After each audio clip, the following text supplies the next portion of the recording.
coordinator mukulu Mutiaba Moses, ojja kukubira province mobilizer mukulu Ismail oba kubayita coach ku simu ey'omungalo, oba ojja kukubira Ngokobo town coordinator Mr. Muchibi ku simu zaabwe ez'omungalo. Esimu esooka eya province mobilizer Isma coach eri 0640809068. Then eya Ngokobo town coordinator Mr. Muchibi eri 0780385229 bweto bwino okubeera. Katugende kalanga kokubiri. Akalanga kokubiri kasongoye kati. People Power Nation Platform UK. The peaceful protest on 12th of September 2025, which will take place at 10:30 up to 16:30 UK time. And on 15th UK Africa Business Summit in 2025, the Royal Horse Guards Hotel and 1 Whitehall Paris, London, 2 Whitehall Court, London, SW1A to ES. Bakuganda, UK should put people, human rights, and rule of law over profit and stop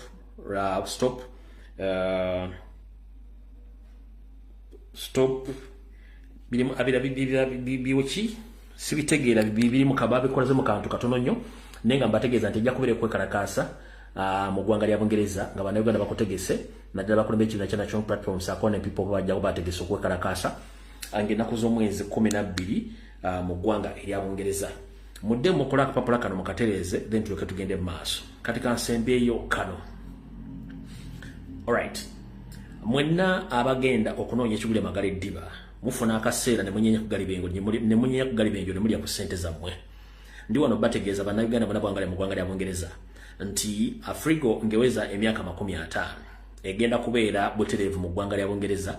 Ejja kubeera nga nakuza omwezi 20 omwezi ogwa Septemba lujja kuba Lwamukaaga mwaka 2025 okunyaggalyo enjija tanka saawa emu eyakawungeezi mpaka obudde gye bunaagoloobera. Bakutegeeza nti Afrigo Live Band in UK bakutegeeza nti ejja kubeera abayimbi ab'enjawulo omuli Ediawe, omuli Titus Vibes, omuli Winning Watch. Bagamba live in London, Royal Regency, 501 High Street, Northern Manor Road, London, E12 6th. Okuyingira mu lukale kwa pound 50, VIP ya 7, emmeeza y'abantu 10 ya pound 7. Boto ojja kuba ng'ogenda okulya ku ssente zo nga bakutegeezezza mu nsonga eyo. Alright, awo tuba tuvuddewo mu mulango, tuba tugenze kati ku nsonga enkulu eyatuleese. Ensonga enkulu eyatuleese ngenda kusooka nekulooku nejjondooza nabawadde ekigwalogi naye kankiddemu olwaleero kambaweyo ekigwalogi kino kankiddemu nkibajjukiza kuba bantu mwagala nnyo okulya video eri live okusinga video eri recorded. Mu kigwalogi kya leero ngenda kijja mu lugero oba mu njogera egamba nti asirise teyejjusa. Lwaki asirise teyejjusa? Ebiseera bisinga omuntu bw'asirika aba alina ensonga lwaki asirise era aba alina ebintu bingi byeyeewala. Kati mu kigwalogi kya leero bulobaka njala buweereza bannayuganda mwenna gye muli. Ebiseera bisinga bannayuganda wonna gye tuli tuwereetera nnyo ebizibu nga twagala nnyo okumanya n'okuteeka ennyindo we zitalina kubeera. Buli wamu noyagala oteekewo ennyindo omanye ki ekiriwo okumekereza wattu ofunye ebizibu. Lwaki? Muganda wange gwaliyo njala kugamba nti bw'osanga ng'omuntu asirise n'ogezaako mukaka okwogera bambi nkusaba tomukaka kwogera muleka asirike kubanga kyasirikidde tokimanyi oyinza obutakisobola singa akigamba. Bw'osanga ng'omuntu ng'asirise nga tayogera n'ogezaako okwogera naye n'agaana okwogera naawe mwesonyi okubanga tomanyi kyasirikidde. Ebiseera bisinga abantu basiba obusungu ne basirika n'amala okwennyula n'alyoka afuna obudde obwogera ng'amaze okweggyako obusungu. Naye bulokako omuntu asirise n'omukaka okwogera ekinaavaamu oyinza obutakyagala. Ekyo njagadde nkiggambe okitegeere bulungi nnyo. Ekyokubiri mu kigwalogi gwe munnange era nga nkwongererezaako ku nsonga eyeesoose bw'osanga ng'omuntu ng'ali mu kwogera era togezangako n'olunaku n'olumu okugezaako okusirisa omuntu oyo ayogera. Lwaki? Omuntu bw'avaayo n'ayogera aba yejjako ekkonda oba ekko ku mutima oba ekiruyi ku mutima n'asala wakuogera akugamba ebigambo ebyo nabwo kyolina okukola uliriza ebigambo byakugambye ojjemu ebikuyamba bw'oba tobijjeemu bw'olya nga tebikuyamba muviire otambule ogende ebiseera ebisinga abantu abasirika baba babi nnyo naye omuntu ayogera yejjako ekiri okugamba kiba kitegeeza nti aba yejjeko busungu uliriza ebigambo byakugamba ojjemu bitakuyamba ojjemu bikuyamba bitakuyamba bireke ate era tomukakanga nnyo kusirika kubanga ekimwogezezza tokimanyi so mufubenga nnyo okubala embeera n'okugisoma mu mbeera yonna bweri nti omuntu oba avuddeyo okwogera muleka ayogere ekiruyi ekimuli ku mutima kimuveeko wabula bw'ate bw'omukaka ennyo ayogere oba asirike kitegeeza nti ojja kwekulira akabazi kugulu nga totegedde kikyabadde agambye era ebiseera ebisinga abantu bafuna bizibu bingi nnyo nga tategedde mu kigendera kya muntu lwaki akoze ekintu ekyo kubanga mukola ensobi omuntu asirise oyagala omukaka okwogera ate bw'ayogera oyagala omukaka okusirika kubanga byayogera gwe tebikunyumira si buli kintu kye bagenda okwogera kigenda kukunyumira njagala nnyo ebiseera ebisinga owennyo obudde ku bintu ebitakunyumira obiwulirize bijja kusingira ate byoloza nti bikunyumira kyekibadde ekigula lukikyaliro katandika vidiyo era tutandisa ne Security Alert.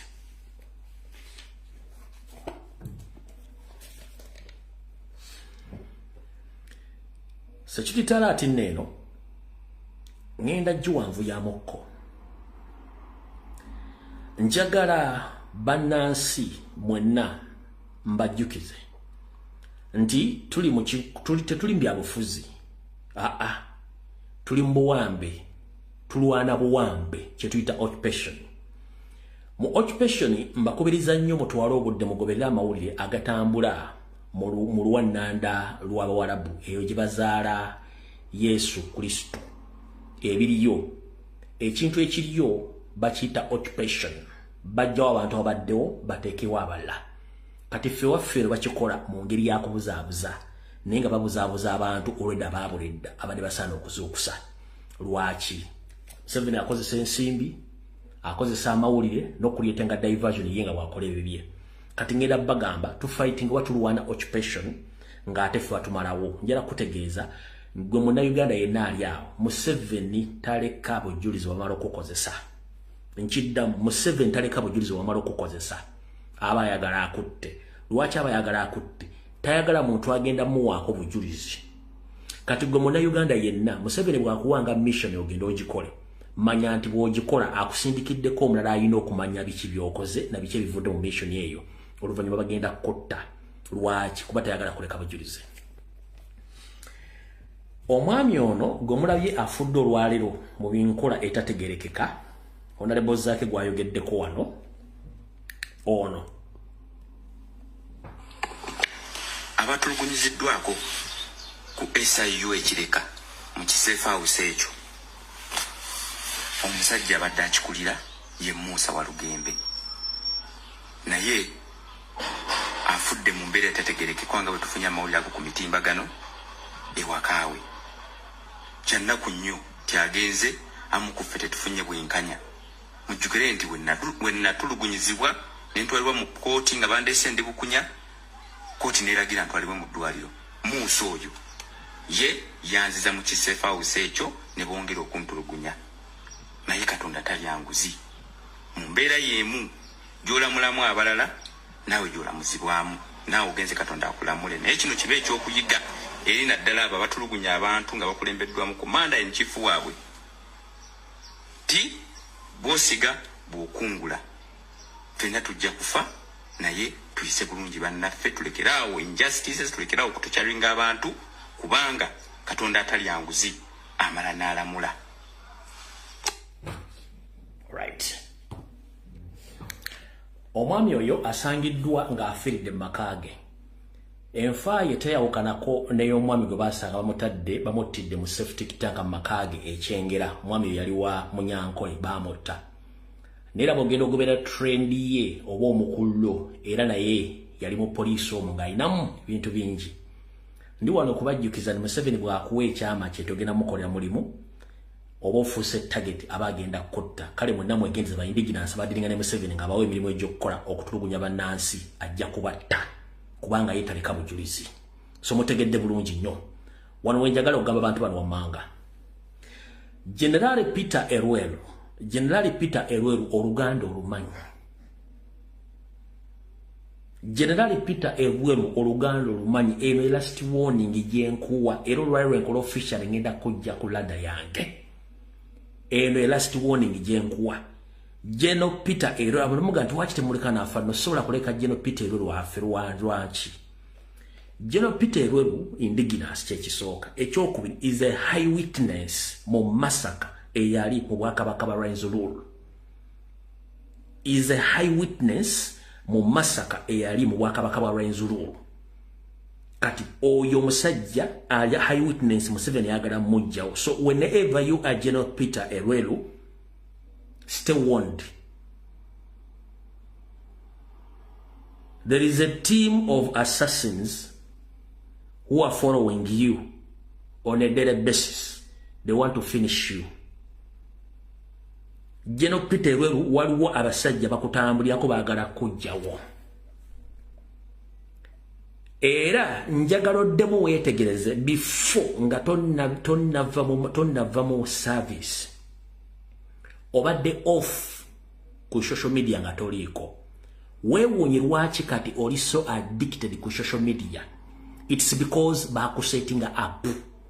Bakusettinga up public irabe nti wava maje kati okola kyetuyita public nuisance weyagala oyogera byoyagala you are talking nonsense oyo mukazi gwolina oyo mukazi omuto yes ayinza okuba waggwangayo but oyo mukazi according to my reliable sources ye muntu gwe bakuteekako aberenga akuteeka obe active ku social media you expose yourself and say government wafudde from nowhere. General Peter Erwelu, I'm warning you and this is my last warning to you. Off social media and stay calm whenever you are. Museveni wants to finish you. Whereby I'm informing the public that even you don't have your personal passport. Ngere tegeza banayiga nti General Peter Erwelu yandibadde yafuluma deggwanjo ne bamuggyako passport ye Museveni yagirina. Yensobola kitasobola kufuluma.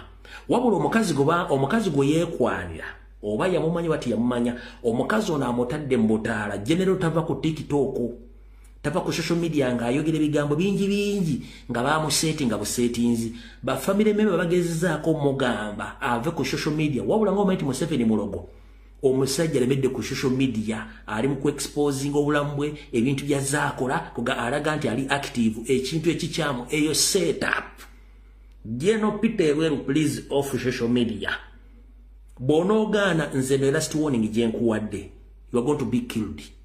General Peter Erwelu gwe nkumazi nkutegeezezza oyo mukazi gwolina omuto ssaawa zino she is the enemy of your progress, she is the enemy of your life as we speak right now. If you don't behave you are gone because you are high witness okusinziira ku information gyengenda okufulumya wano olwaleero ekyo nkimaze ngenze ku security alert endala. Olwali naku zomwezi 3 omwezi ogw'omwenda omwaka 2025 abantu bano wammanga mwegendereze nnyo. Abantu bano wammanga mwegendereze nnyo. Omukulu muganda waffe era omuyimbi Nakinku nga kati yagenda okwesimba ku kadi ya Nopu mu bitundu by'e Nakawa mukulu Moses Ali Boken oba Nobianli wonna wooli weegendereze.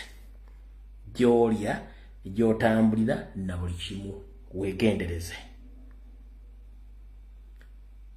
Honorable Loop Yoro Senyonyi wonna wooli weegenze gwoliko owuliddawo target 1 mu parliament mwennyini waliwo batakwagala ne government yinyi tekwagala kati guli mu double target. Yoro Senyonyi wonna wotambulira weegendereze.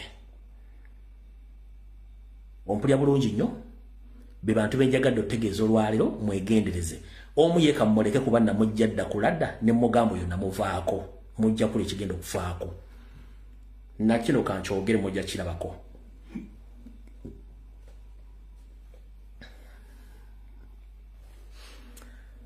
Akalulu ka National Advance Movement nga bwe kaawedde n'emivuyo egyakabaddemu.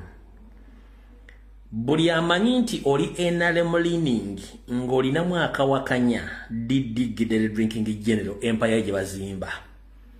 Mugenda tandika okukunkumoka ng'ebiyenje. Teweewuunyera okulaba mu mawulire nti gundi abadde NRM leaning simanyi mukulu mu kitongole gundi wa NRM lutemye. waliwo mission amaliriza mu ba indigenous abali mu NRM muri mu family business je mutategera kati nkutegeeza go wa NRM ngoli wa NRM nenga oli against muhozi project wa PLU mu kyebazimba currently bali kulina ku profile bwe mutandika okonkanga ebiyenje temumate mugamba nti sibagambi mbategeeza ngo budde bukyali mwegendereze aho tuvuddewo ku security alert nzimaliriza bulungi nnyo katika tugende ku program eyatulese buli omu akola eki akitegeere kati kansoke mala okukola kyetuyita clarification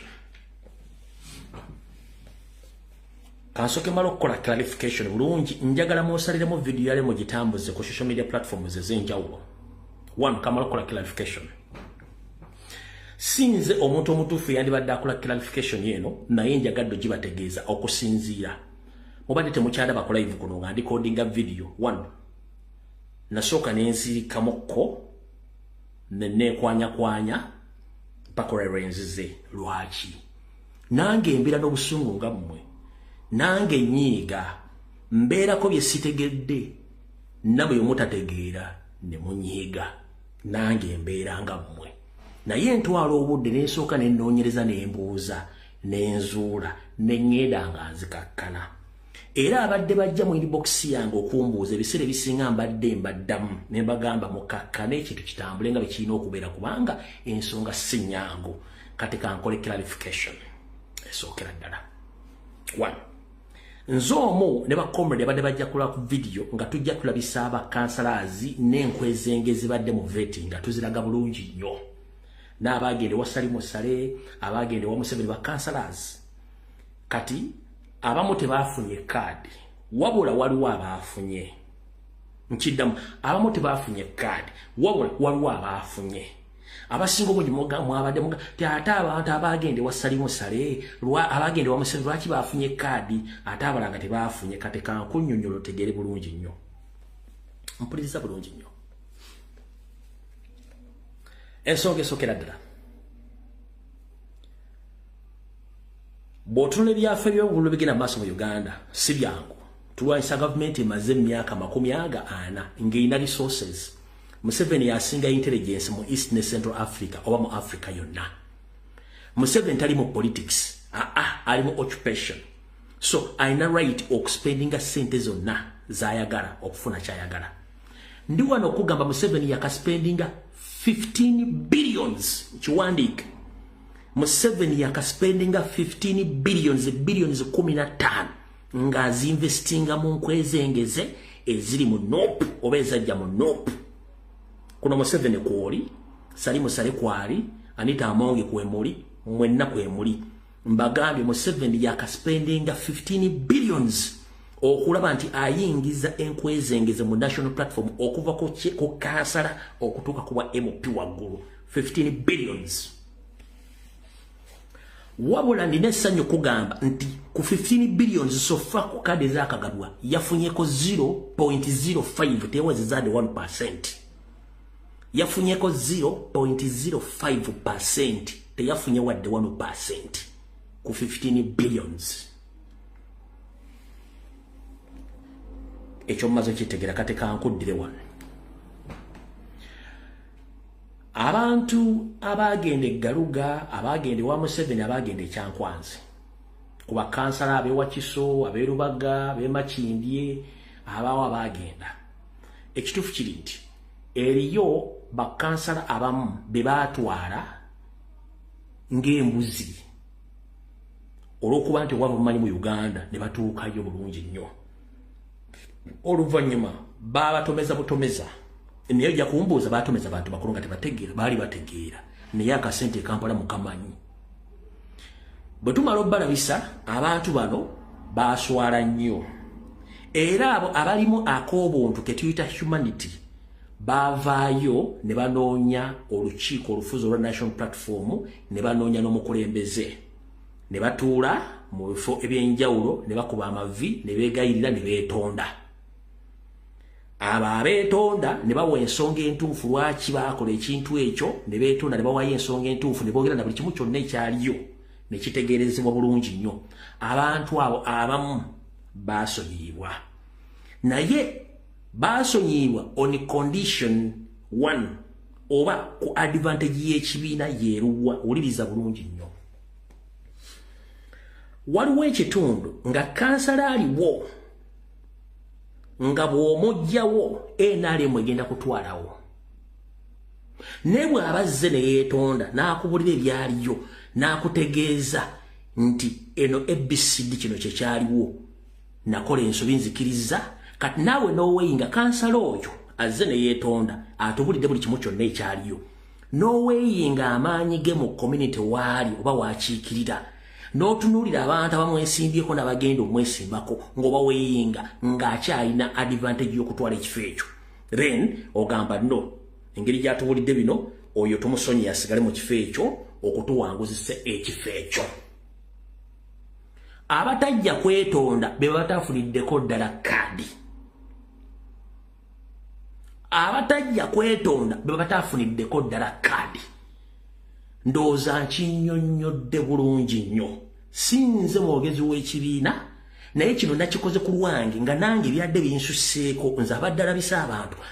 Jjukira ndabibaga nti kabatande babawe kaadi ngenda kujja wano nja kuleekaana nja kujja ne nagamba nze okujja okuleekaana nga simaze kukola kye bayita consultation mba nkola nsobi nenzirayo nenkola consultation mpaka lwe nafuna ekituufu bwe nkifuna nesooka nempumuza engalabi yange nenzigwamu busungu bulungi naye nga kanzijulwayo kibanyonnyolo nza mukitegedde bulungi nnyo. Abataafuna kaadi abo tebaategana kujja kwetonda na kubuulira kibiina lwaki wabula abajja ne babuulira ekibiina ne beetonda ne bamanya ensobi yaabwe ne boogera na buli kimu ekyaliyo abo bo baweeddwa kaadi olw'ensonga nti babadde bakyalina ne stronghold y'ekibiina nti bwe tubajjamu tuluuzinga ebifo ebyo. Ndowooza munfunye bulungi eyo ye clarification gye mbadde njagala okukola mukitegedde bulungi nnyo ekyo nkimaze ngenze ku kirala. Vetting ey'abakansalazi ba chairman level 3 chairman level 5 emaze ndowooza omwezi gumu n'ekitundu gwebiri. Bwe badde egenda maaso tubadde nga tubagamba abantu bali ku ground mutwale okwemulugunya kwammwe mu kakiiko akaateekebwawo. Mutwale okwemulugunya kwammwe mu kakiiko akaateekebwawo. Abantu bamwemulugunyako nti balina ebikolobero abantu bano bali NRM liningi abantu bano nkwezenge mutwaleyo petition zammwe. Ekituufu kiri nti eri abatwalayo petitions era ne musirika. Nze wannajja ne bagamba nti okusinziira president bwe yateeka akakiiko akagenda okwekenneenya ensonga sigenda kuddamu okuyingirira kakiiko ako na kuyingirira abantu boogera information ku exposing nsonga ezo n'ensirika. Era mbadde mulanga mbagamba kubiriza nnyo mutwale petitions mu kakiiko ako nga kyenneewala kwe kujja okutandika okwekuba engalike wano. Wabula bannayuganda mwagaana okujja okuteeka petitions oba okuteeka obujulizi obulumika abantu abamu. Wabula ate kaadi bwe zaavuddeyo nga bawadde abantu abamu be mubadde mulinaku nti abantu abamu babiri ne muva ne mutandika gundi mwamuwadde kaadi ate mumanyi muntu wa gundi mwamuwadde kaadi gundi mu binnyo. First time babagamba mugende mutwaleyo okwemulugunya kwammwe mwagaana okutwalayo. President n'ekibiina mubayita Jesus Nabbi Muhammad mubayita Katonda ne mu kooti bakuyita ne bagamba nti bw'ogenda ku poliisi n'owaba omusango ne bakusanctioninga mu kooti omuntu gw'owabira n'otagenda kufollowinga musango ogwo wadde okuteekayo bujirizi omuntu bagenda mutta na kino kyefaananyirizaako bamaze okugaba kaadi ate muvaayo ono bamuwadde kaadi si mutufu oli bamuwadde kaadi si mutufu where you mwali luddawa. Bannange njagala bagamba ekigambo kimu president si Katonda ekibiina si Katonda. Mwe kennyini abantu abali ku kyalo musobola okwokata abantu bataano mugenda kukimuga nti ffe tuzze wano ku muntu esimbye bwati tulina ensonga ABCD mwagaana mwali musuubira bagenda kukola batya kaadi zimaze okuweebwayo ate muva nti oyo si mutuufu mwawadde omuntu please. Kati ekyokulabirako waliwo kansala bawe ekibuli bamperezaala ebintu byenga bikyafu byesobola kuddamu ssaawa zino babimpadde nga kale maze okuyisha oyingibwa bampadde nuduzi ze banudu mu bita nudu nga bazimpadde nga nudu zimu zisobola mu disqualifying sa nenga oli alinze nga kadi zimaze ofuluma oli omwadde kadi nalyo kajjayo security ibintu bikyafu nabi kati enzo oyagala lumbu yatenteke ebintu ku social media ngoli afunye kadi era nambuza obadde nga ludda wange olina ebintu bino obadde nga ludda wa ukitegedde so bananjala bategeeza please bwe bagamba nti genda okola ekintu kino genda okikola in time to save the country to save the people awo nawo njagadde nkolewo clarification ate mbasigire ekifaananyi ekinene si bakansala ekifaananyi ekinene si bakyamala si 5 no ekifaananyi ekinene ye president njala sooka kuwaako ekifaananyi kimu gwe comrade ali mu diaspora ntegeeza n'ensi eziri mu East Africa waliwo ensi ezikyalina obukulembeze bwa local government sibayi bakansala sibayi kyamala sifu bakyabirina tebiriyo bikyali wano mu Uganda so anytime basobola okwamenga constitution gati ebizolo kubanga bakansala ze bakola mulimu ki tebaliyo kumala sendeza muwa musolo kumala nsimbiza muwa musolo bakansala tebalina lindako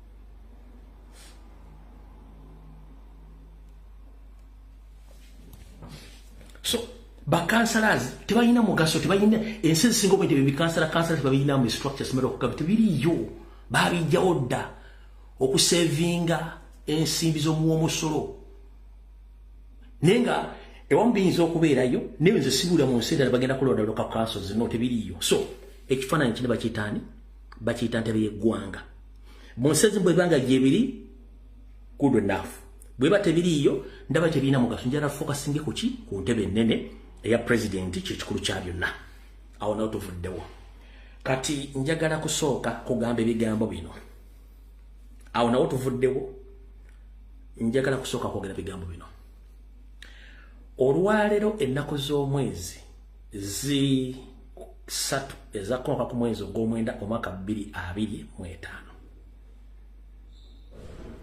abadde bangoberedde okuva ku kyoto okutuuka olwaleero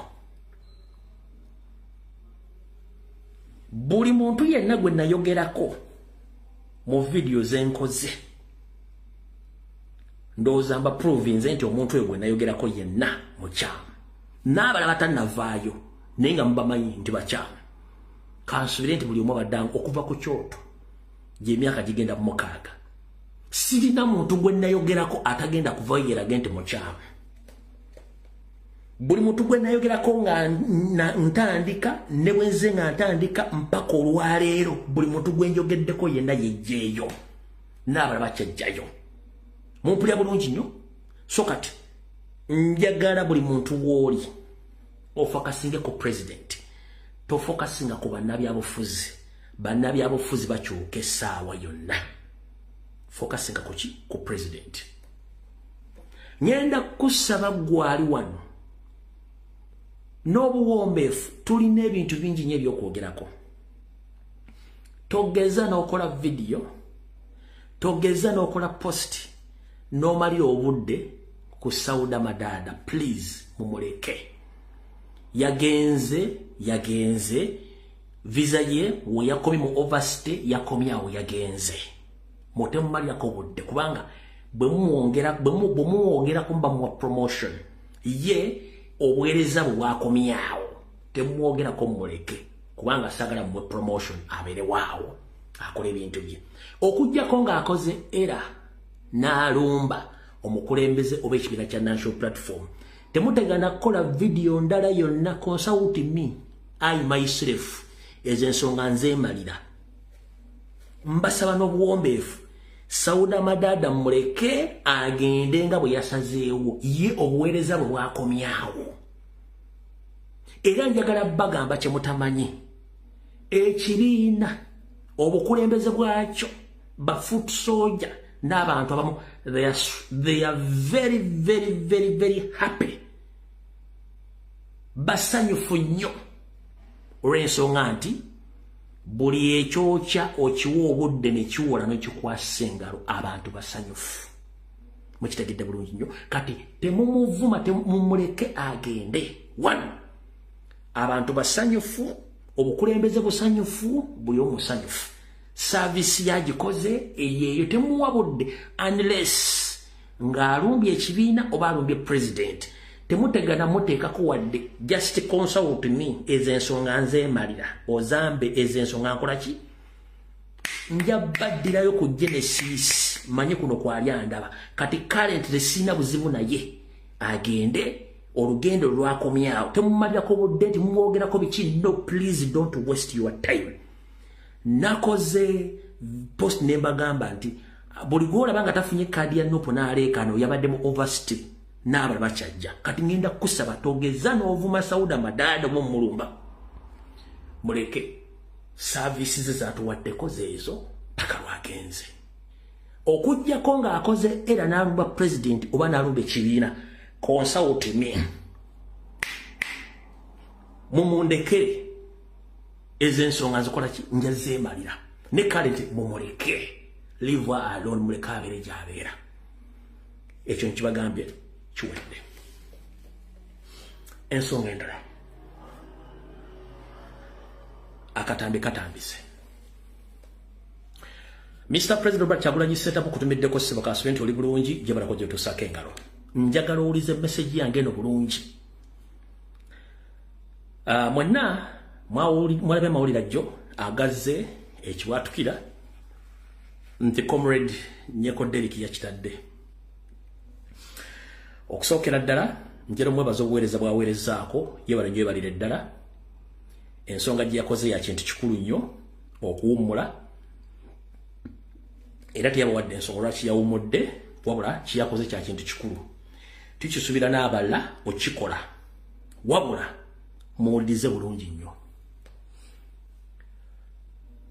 nga bwe nayogera nga nkuba mpuuga n'ekibiina kye ekya G20 ba MP abaalimu n'abakyaliwo eyo firimu tennaggwa ekyaliwo just nti abamu bali mu disguise but the move of the 35 MPs mpuuga bye yatwala move ekyaliwo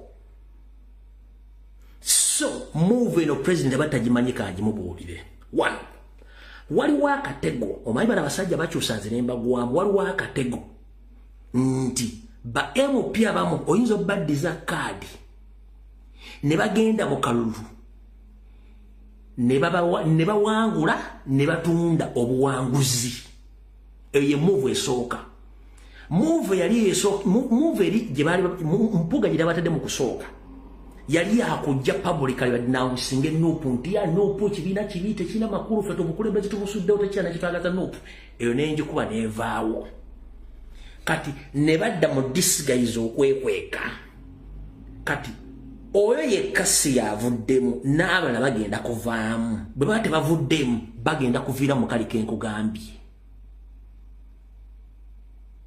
keekaluwa oyinza obbaddiza kaadi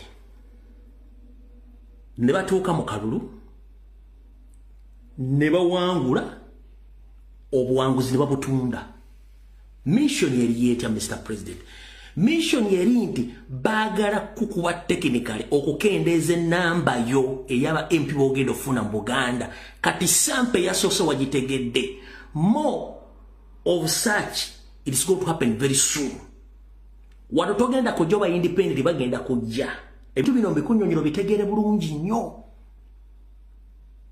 bile bintu mbikutegeza obitegere bulungi nnyo bili technical ne mmanyi Mr. President jabitegera n'olukiiko olukulu G20 mpuuga 35 byatunda tebavanga we bali just abasinga obungi bwe mba makadi bagenda kujja independent katazovu Anita Amongi ne Salim Sale eriyo abagenda otunda wini zaffe nga mission ya kukendeeza namba kulangirira nti Nuupu tefunye parliament abawala 20 ku luno that's the mission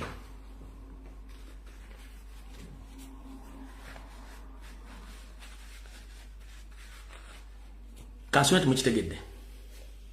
So nze Lumbuye Chemical Ali, I wasn't surprised. Sabadde surprised mbadde nkimanyi.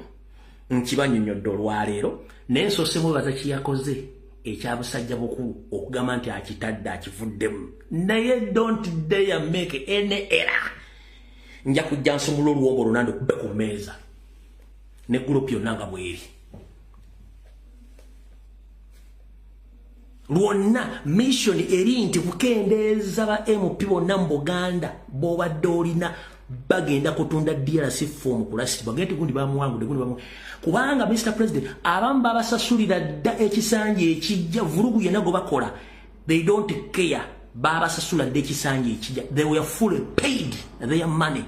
So someone getting out of the race, let it not be a surprise to you. Sagala kibere nti kikutiisa oba kibatiisa.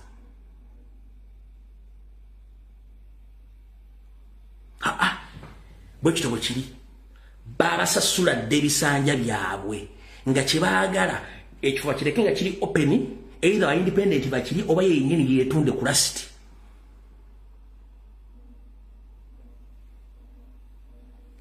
So Mr President ebule naku ntono nnyo mugabe kadi z'aba MP nkusaba wetegereze olabe kiki ekituufu wawe kiri kubanga abantu abamu balina ekintu kibadde bazimba nga tebakitegedde. One, kankuweeyo example. Buli bakomredi mwena kambasomesa ekigambo kimu. MP yenna okunoonya akalulu constituency ye akozesa ba chairman LC1 akozesa ba councillors akozesa ba chairman LC3 ne ba chairman LC5. Ezo structures z'abakoze ompulya bulungi nnyo z'abakoze bagenda okunoonya z'akalulu constituency. Kati MP oyo bwaba yabadde akoze structures zonna mu vetting eni yabadonga bakubye tiimu ye yonna nga teyafunye wadde kansala omu ku tiimu gye yataddeyo, kiri most likely abantu abo ku withdrawing before naye nga babasasula. Okitegedde kadooza abasigadde nabasomesa intelligence body language na buli kimu mutandise okupicking up. Mutandise okupikinga. Kati wenkugambira nti gwe tolowooza era tozuukuka n'oloota nkunnyonnyola kino kitegere bulungi nnyo. Yes, vetting nze nga nze ngenda giwa accuracy ya 80%. Vetting nze nga nze nagiwadde 80% accuracy yayo. 20% tebibulamu bibeeramu, 20% bibeeramu. Naye nyongera okujjukiza otegere bulungi nnyo. Mulda abagamba nti kaadi baziguze bazitunze bakoze batya bibadde ku radio. Njagala osooka focusinge ku history wa mainstream media propaganda blackmail ena mugobadde ekozesa. Lwaki tulina National Reverse Movement, tulina PPF, tulina ADF, tulina DP, tulina Ecological Party n'ebibiina ebirala. Byo tebigaba kadi z'aba kansala z'aba chairman LC5 chairman LC3 lwaki? Lwaki teryazogerako? One, ekibiina kifuga eggwanga bakiyita National Platform. Era kyekirina okwogerwako. Era kyekirina amaanyi, kyekyakoze vetting egenze viral. Kati balina okukozesa system eya blackmail propaganda nga badeployinze mainstream media. Lwaki? Omuntu nga wasoma nga mugamba nti mwasoma basinga omuga nti batunze kadi, tukugamba please tuyambolete tangible evidence ogiwenze ogiwe bloga yina oba ogitwalire president ogimuwe nti ono yasasudde ssente bweziti. Teri yenna yalese tagimu ekyo bayinza okukikola mu propaganda olw'ensonga tulu yaabwe yimiridde bweti. Yes, Kyagulanyi alina baganda be. So, they will concentrate on Nyanzi, bamuge Nyanzi atunze card. Yes, bamukubise ekyo. Bajja gamba Kyagulanyi alina mwanyina yayisizaamu sente, bamukubise ekyo. Bajja gamba EMC mulimu abantu abafunye sente babakubise ekyo kubanga kibajjo bakubisa bonna. Kati kankubuulire. Teri muntu ayagala kadi mu politics wa Uganda gommanyi. N'ategeera nti gundi bamuwadde sente ng'alina obujulizi n'atabukuba ku mmeeza. Abasajja abadde ku TV bamugamba leeta obujulizi obulaga nti baasasudde sente ng'omusajja talina bujulizi. One, omuntu yandikubuuzizza gwe abadde incumbent oba kansala oba chairman of 5 ng'obadde incumbent. Ogamba nti kadi bagitunze gwe mu kusooka kadi wagigula. Nkubuuza gwe chairman of 5 abadde incumbent oba kansala mu kusooka kadi wagigula sente meka sente waziwaani. Lwaki bakuzudde nti balina mugaso kadi bagiwadde omulala ogamba nti bagitunze ate nga tosobola tuwa ojulizi. Yes, chairman Nyanzi si Jesus.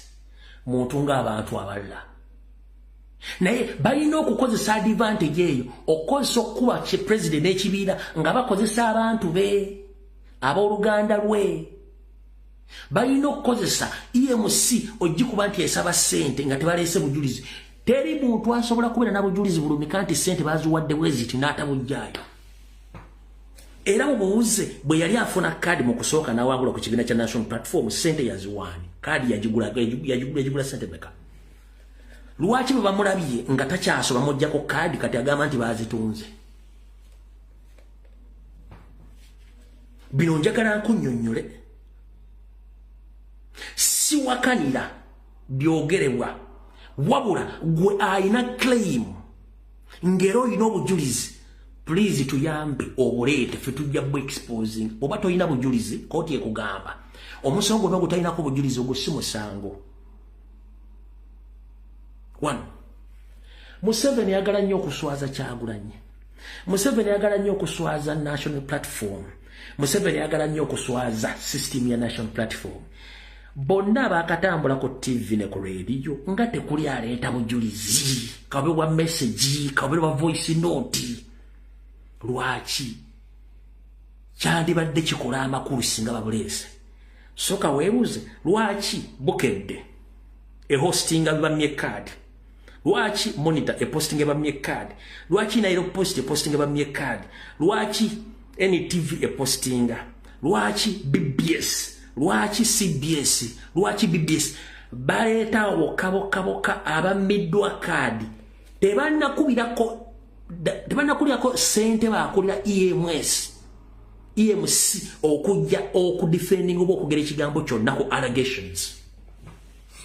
Ekigambo kye bayita allegation kyetaaga clarification to argue the person omuntu gwe balumiriza nti yakoze ekikolwa. Kati gwe bw'okuŋŋaanya abantu bwe bajje ne allegations ku TV eza mainstream media government zeekozesa okuba ekibiina kya National Platform zonna nga tokutteyo mukisa na gumu guwa muntu yenna okujja okukola clarification. Kitegeeza nti omulimu gwammwe mwagala kuba kibiina nga badde mu kikuba. So TV zonna zemmenye CBS, radio, BBS, Monitor, Bukedde, New Vision, NBS, please mutuyambe. Ngaye mwadde omukisa abantu bonna bamye kadi muwo omukisa akakiiko ka EMC oba secretary general oba president mumukyaze akole clarification ku allegation zammwe. Naye muyisa abantu bonna buli yamiddwa kadi ajja n'akola blackmail malice. But you don't give a chance to the person who is alleged that he or she received the money to come out to clarify. Kyembagamba nti unprofessional mu mainstream media ya Uganda eri ku level imbi nnyo era egenda kusuula TV ne radios. Muwo omukisa buli muntu yenna gumwogerako ekikyamu agiye defending. Nyo olwokuba nti muli ku state funds ekigendera kyammwe mwagala kukuba kibiina nga badde mu kikuba Kitegeeza mission tujimanyi monitor vision bukedde galaxy ani bonna focus. But senogamba ekibina kigudde kiba kizaamu ebintu ekya nnyoko nopunga ya nnyoko yeyisu ye soka weebuuze abakola claim oba allegation. Who are they? Are they being active all along since the previous elections? Nkubuuza abakola allegation blackmail or propaganda babadde ludda wa since 2021 up to now.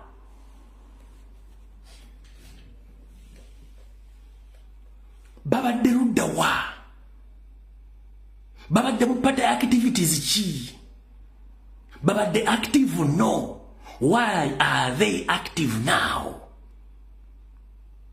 Nkugea Museveni ya investing 15 billions mukuyingiza enkwezengeze mu national platform okuva ku bakansala paka kwa MOP. Tulinze ba MOP era mugenda kuli omugambo gutokomoka. Ogwo mugambo tugulinze ndi wano bajjukiza. There is no bad publicity or there is no bad promotion. Teri mu nsi muno kulanga kubi. Buli lwoyogera ku kintu no kidingana wabera wa picking interest mucho. Nupo yulisemo era bakansala tababa kandi bazitonda olaga kuyitangirite lwaki buli kasera boogera ku nupo. Mwenna muyina abaana abamu badde mufumbira ku busigiri buno mufumbira ku sofumbira ku masanyalaze. Abaana bana abato bwaba yavula yetamanya nti amasanyalaze gakuba esigiri eyo kya oba ikola ogezaako nnyo mutangira naye agezaako nnyo kugenda wali ekintu kiri amanye kikola kitya.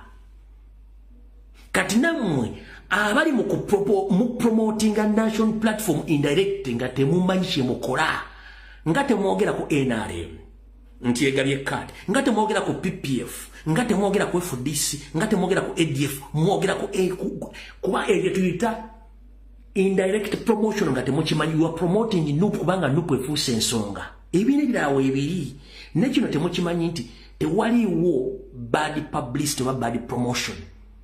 The moment you mention something, that means there is someone who's going to ask himself or herself, why are they mentioning this every time, everywhere, TV, radio station, newspaper? Why nope.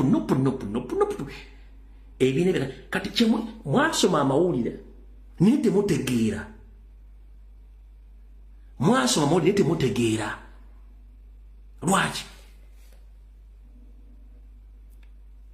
Ba news editors, ba TV programmers, ba radio presenters, ekyo kimanyi okutegeera nti bwolemera ku kintu n'okitandika okyogerako kansoke nkubuuza okutwala ekirango ku CBS ekyokubika oba kiri mu kanana oba mutwalo babagambye sedemeke ziva ku nopo eziranga nopo ezogera ku nopo ku TV radio bogenda ku TV otwala yakarango kali mitwalo kinana kakadde waliwo voice yavudde ku nopo ngayogera ku waliwo vote yavudde ku nopo ngegere mu monitor ku bukedde kwani ngabalanga nopo.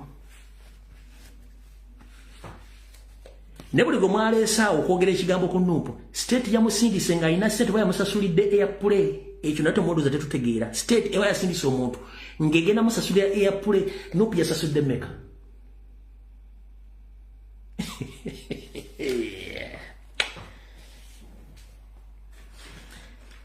Mwasoma amawulire temwasoma na packaging branding ne promotion nakyo temwakisoma mwasoma bwe kimu kwogera bigambo bitali bituufu.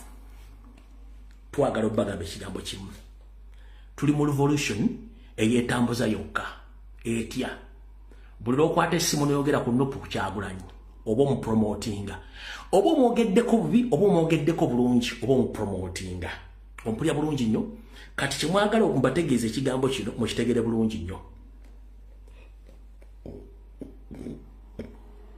Wetwogerera e Kampala essaawa zino kasita batandise okunominatinga abantu tekyali kintu kyonna kigenda kuddamu kuweebwa mulamwa mpaka ng'okulonda kuwedde mu January oba mu February.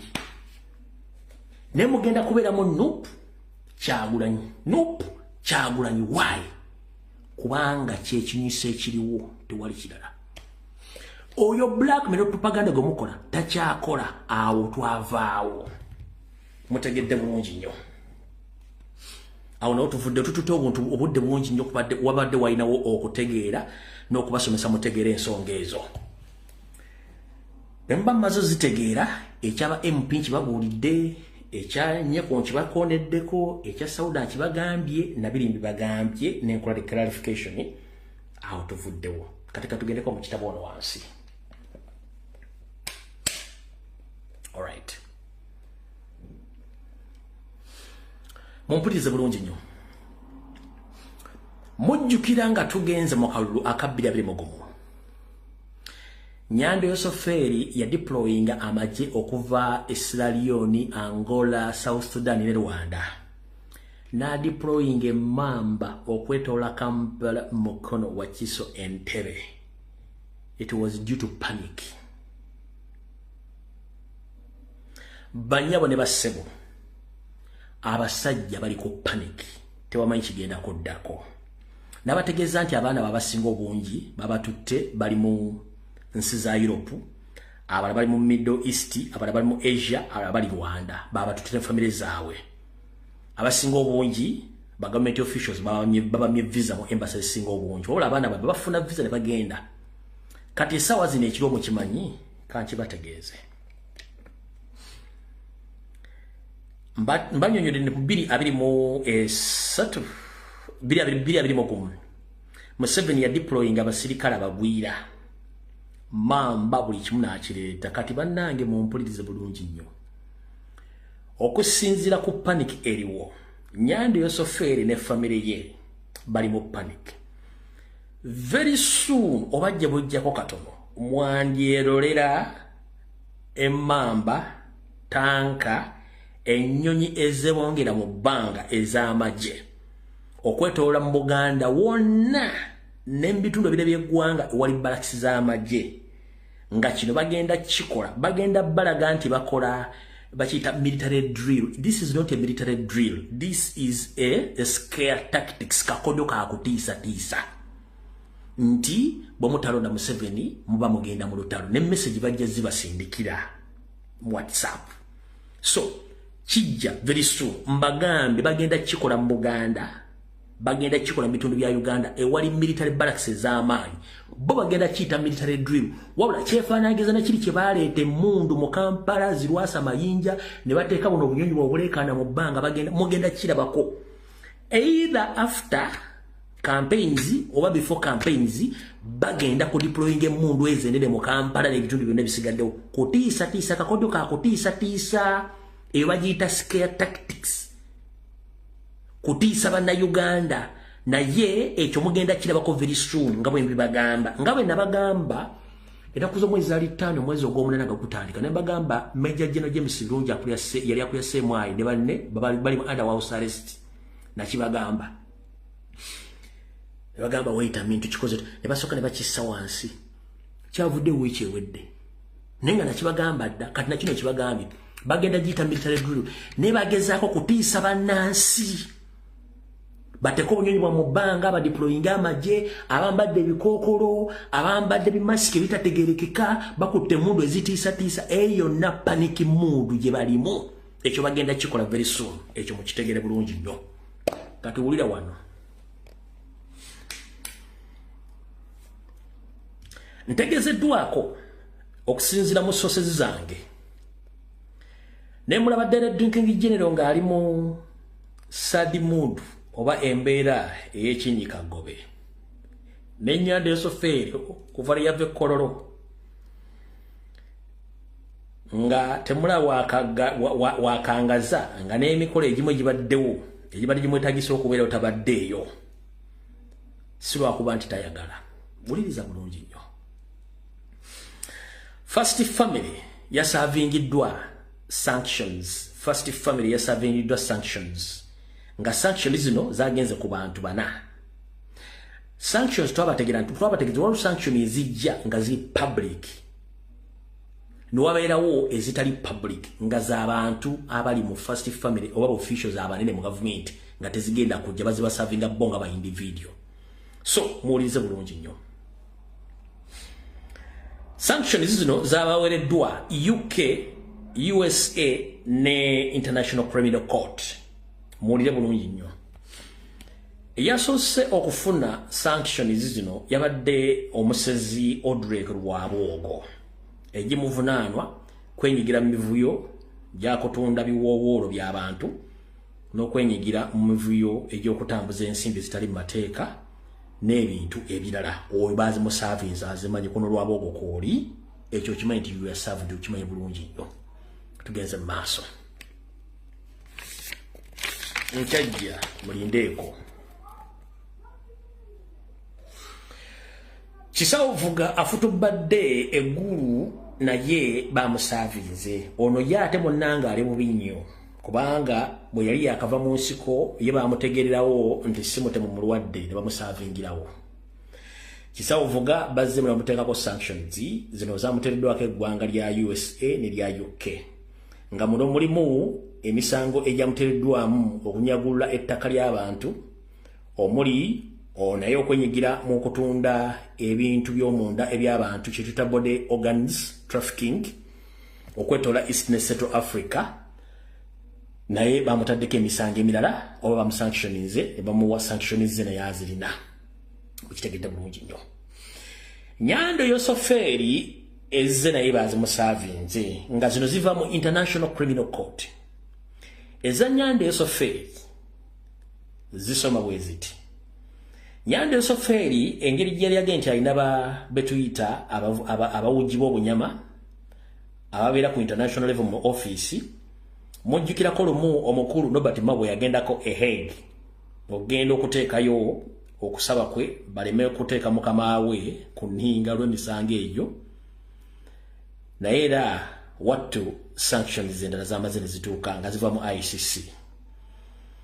Emisango egimuvunaanibwa ku ICC nga giriko n'obujulizi lwakuba nti ye sitting president gye gino wano wammanga.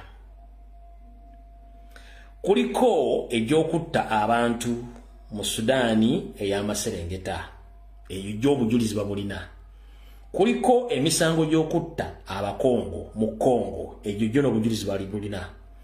Kuliko omusango gwa Masaka ey'e Kasese eyakulemberwamu General Peter Erwin eyo buli kimu ne evidence bagirina. Ompulira bulungi nnyo. Mulimu emisango gy'Eruwuuka ne Kampala. Mujjukire bakwata president Eruwuuka ne Kampala. Ssaabasajja Kabaka najja n'avaayo nti najja n'agamba nti twagala okufuna okumanya abantu abatta abantu baffe. Ennaku z'omwezi yazoogera kati eno sanctions bamusindikidde. Kuliko obujulizi bw'Eruwuuka ne mu Kampala ye bwe yeegaana. Mujjukire omukyala oba Al Jazeera yamubuuza ebibuuzo n'agamba abo bo twali tulina okubakuba kubanga badde bageza kutabangula ggwanga. Kati zino zonna ze sanctions ezakubiddwa Museveni nga n'obujulizi bakola ki babulira wabula. Yensonga lwaki ntaddemu ebweru wano ne muwa security alert esooka eri Erweru is a high witness mu Kasese massacre. Bobo badde ogoberero agamba he was instructed or he was ordered to do so. So eyamu instructing ago bakola ki go baagala didigi azo naye zibazimuwadde. Ateza didigi zonkambe kubanga n'obujulizi babulina n'abasirikale badduka bagenda bawayo obujulizi. Nyo n'okubajjukiza nti ero ne passport agirina naye bagimuggyako. So mutegedde bulungi nnyo ku sanctions zembagambye kati ye paniki eriwo ku ssaawa zino nga bweri. Ekyo mukitegedde bulungi nnyo. Okwongera obajjukiza kino mukitegedde bulungi. Omukulembeze aba akyefuutiise mu ntebe kizibu nnyo okujja omukwata ne bamukwata. Okumujja musira mukwata si kyangu. Basobola omukwatira mu nsi endala nga bayisizza ekyo kye bayita arrest warrant. Naye ya Museveni arrest warrant tennatuuka bamusabize muli mayinga nti we know and we have the evidence. So olunaku lwe banayisa arrest warrant ajja kubanga ne Kenya tasobola kugendayo kati kimukitegedde bulungi nnyo. So kati ye panic eno eriwo. Yensonga lwaki ennaku zino buwooteevu bw'ati okuva lwe yavaawa lwe yava Kololo kubanga babasavize lumu ne bakitegeera aba first family abo buli omu ajja kuba kiwulira nga bw'alina kiwulira. So mbategezaako bulungi nti Eleru eyewitness naye bamuggyako passport baagala afiire wano era bumuwulira nga Eleru anogose temwebuuza lwaki anogose. Era nnyongera okujjukiza nti n'omusajja ono Honorable Zaake gwakoledde video y'omu ku ba eyewitness abadde balina okulumiriza Museveni mu misango gy'okutulugunya n'okuwamba abantu mu Torture Chambers.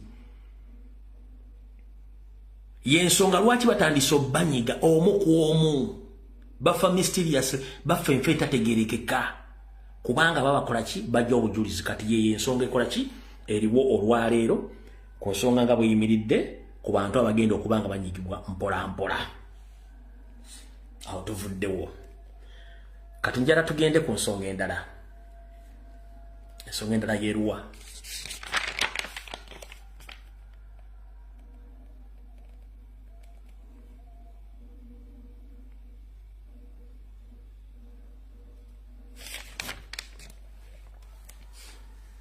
Ensonga endala yeeno. Gwe ayagala enkyukakyuka wonna wooli okwetola eggwanga lyonna stay focus. Saagala obeeremu kukyukakyuka bw'oti. Stay focus. 1.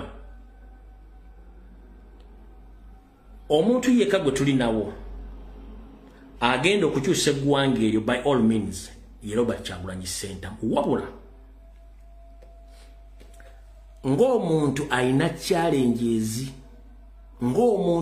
challenges ze ziriwa. Challenges zino wamanga.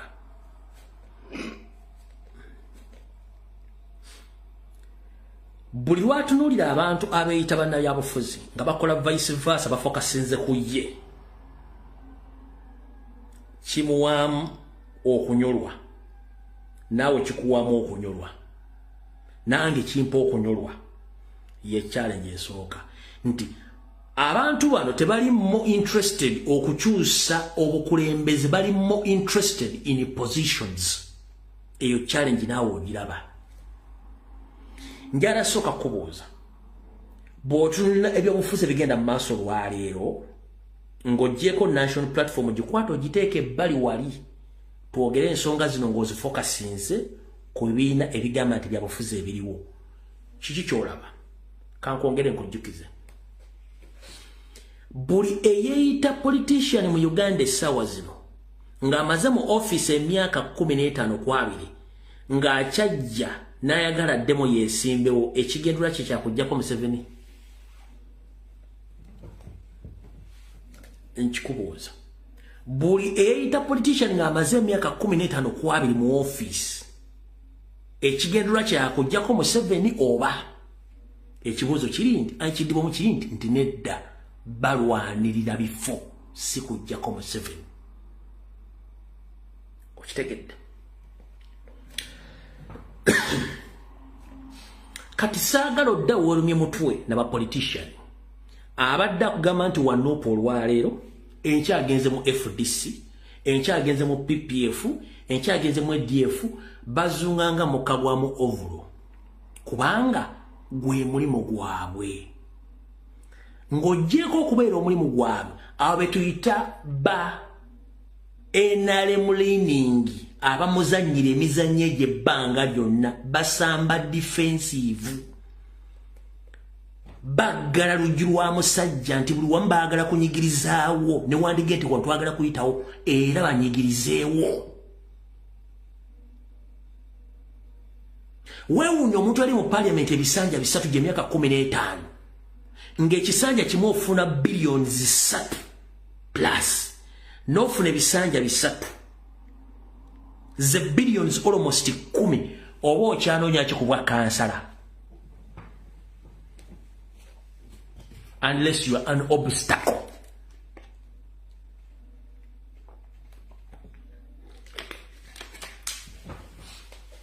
Nkubuuza obadde MP emyaka 10 nga bwe kisanja kifunamu billions 3 n'obusente obugwamu ebisanja 3 gy'emyaka 15 oba ofunye billions 9 ne bw'osaasanyako billions 3 mu myaka egyo oba ofunye sente zikumala oba okya gobadde MP ojja otya ku bwa kansala.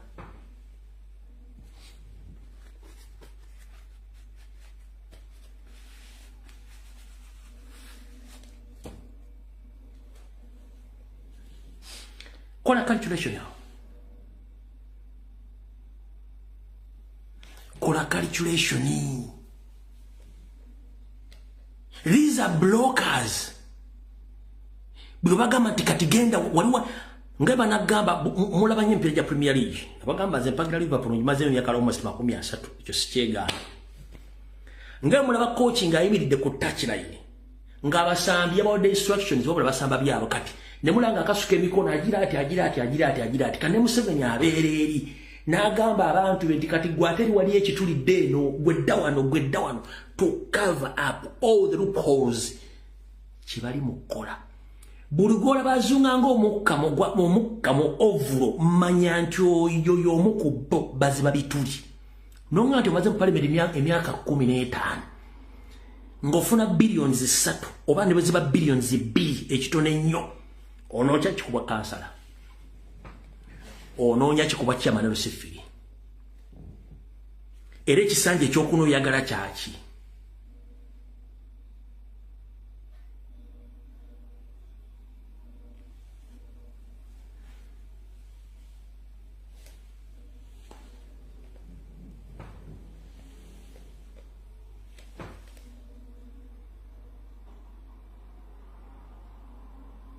okitegera bano ba political players bade bazanyiranga Museveni emizanyo.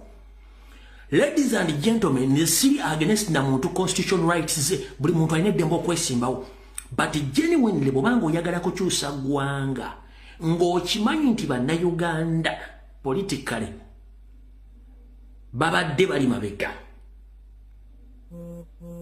nga n'okubakyusa obwongo tekibadde kyangu.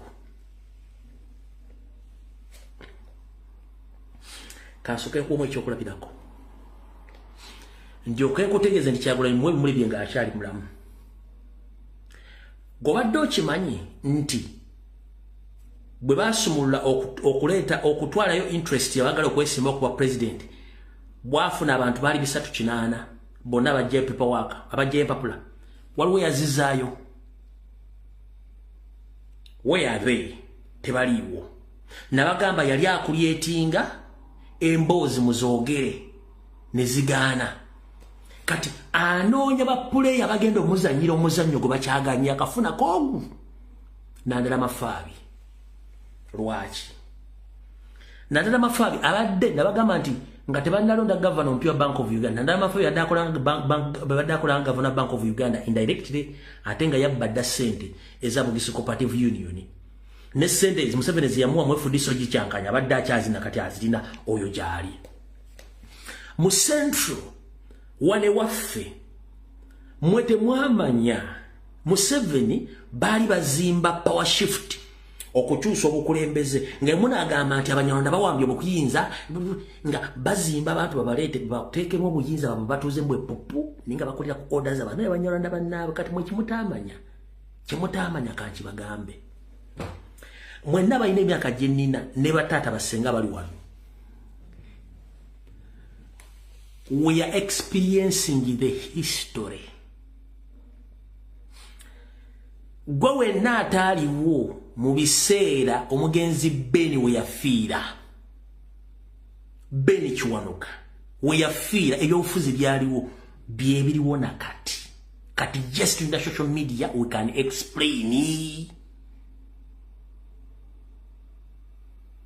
Nchiddamu ataaliwo nga Beni Kiwanuka attibwa aliwamu olukwe kyekintu ekiriwo essaawa zino lwakuba nti bano basanze ekizibu nti waliwo social media bannayuganda bakoowu bazuukuse okusookera ddala power shift Museveni nga tandawooza ku muhoozi power shift baali bagirowoozezaako jjo kwasa salo nga mulengejja kwe kutandika okwedisplayinga ne mbali musa ne muwogoloza ne bajja ne batandika okuzimba mpuuga ne mpale omuwogoza ne musuula wali ne bajja ne bagezaako okuzimba ne gwe bazimba gumukuba mpaka olwaleero kati wulira okugenda kukomba essowaani Nabagamba ano mwaliko ku video nembagamba Besigye yesiba era tasobola kuva mu komera. Nembagamba Lukwago tasobola kujja Lukwagana option 2. Either okuzanya good cop ba bad cop naleko wa meya nagenda kuwa president jatagenda kuwangula kati yagenze okuteeka yekigere bwati. Ngawulira amazzi gatokota. Nagamba eyo kulipasi nadda kuwa meya. Okujonga balina omulago bagenda okule naye eyo PPF yo yatiddeyo Lukwago yatiddeyo gakanzire kuwa meya. Ecological party ngini yo tandagamba nti ajoba asese tukalya oyebuzabuza kubanga sente nezidukanya campaign okumala ewiki emutazirina oyali awo kati ADF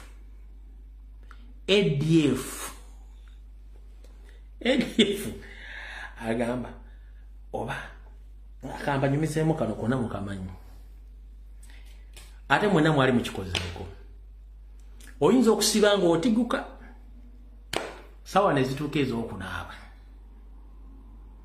amazzi sima bugumyeko ng'otyo geeyi natandika okwemula ogasinamu bw'ogatya n'ogayiwa ebbali nga tosobola gayiwa ku mubiri ate ng'obudde bugenda ekivaamu oyinza okunabako obugere bwokka aga n'ogayiwa oba oyinza okusiba omutima lumullo n'ositula ebbaafu n'ogyeyiira kati ADF agamba oba ngende oba sigenda naye ate bw'amala naga nti avudde wano agenze waggulu wali eno bwa MP ababusiibudde era tasobola kudda kati there is a possibility ne ADF tegenda kuleeta presidential candidate bagenda sigazaani ecological party ayinza obutajja ayinza okujja oyitalina makulu DP mo wagenda kujja mumanyi bulungi nnyo kati bano abadde bagamba nti kati ontanafuna player agenda muzanyira muzannyo tanafuna player agenda muzanyira muzannyo gukyagaanye kati oli musajja mukulu ayina omuto ogumulingala ngunda bautu yewesega gwe nabagamba omulobo kungwe ye yeronkinze talina makulu temumuwa budde twamulekaawo oyo temuwa budde twamulekaawo ali awo muleka yeronkinga ateka obuno bumulinga bwa musita kyoba kyayina muleke temuwa budde muleka abeeraawo kati awo tuyimiridde lwaki bonna focus bagitaddeko Kyagulanyi Ssentamu baagala kulwana nga bakuba omuntu ogwo bakyamu kyembagambye nti ye ng'omuntu alina challenge bw'atunuulira abantu abakozesebwa mu 7 mu opposition ng'abantu bana Uganda etundutulooza ti abantu bano batuufu naye nnyamira mu mutima naawe ne bw'oba ggwe kansooke nkunyonyere bulungi okitegeere bwe bakusomera Lyas Lukwago yasoma looya naye ng'ayimba azannya dingi doole wali wayonoonye kiki kino kituliko ne bakugase mu Junganda the same person yayimba yazina yakuba engalabi yaleekaana kino nga material omulaba waali nenga talina kyasobola kwongera kuba nenga abantu abalaba material balooza nti material wali agenda kuzimba ennyumba nenga tasobola kuzimba nyumba kati kyekifaananyi ky'oba osiiga ekyo nti president atunulaganira abantu bano